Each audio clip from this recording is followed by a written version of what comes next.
Hello everybody, Christopher here with McWane Science Center, and welcome back to SciSparks. In today's episode, we're going to be levitating objects with the help of a vortex. Sound like magic? Well, I'm no magician. So stick around and I'll show you how it's really done.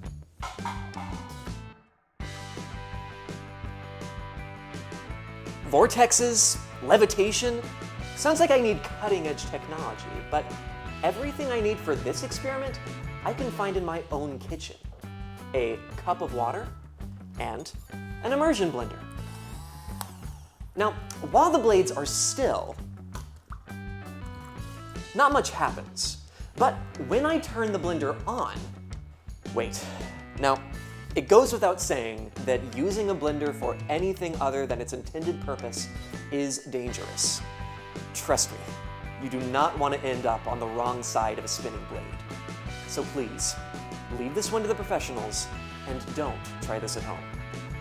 Now then, when I turn the blender on, you can see that it creates a vortex in the water. But watch what happens when I try to lift the blender out of the water. Look, the cup seems to defy gravity.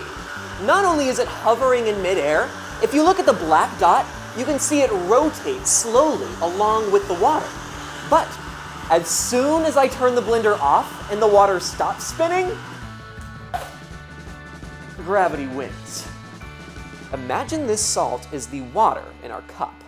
As the blades of the blender cause the water to spin, centripetal force pushes the water away from the center of the cup toward the edge.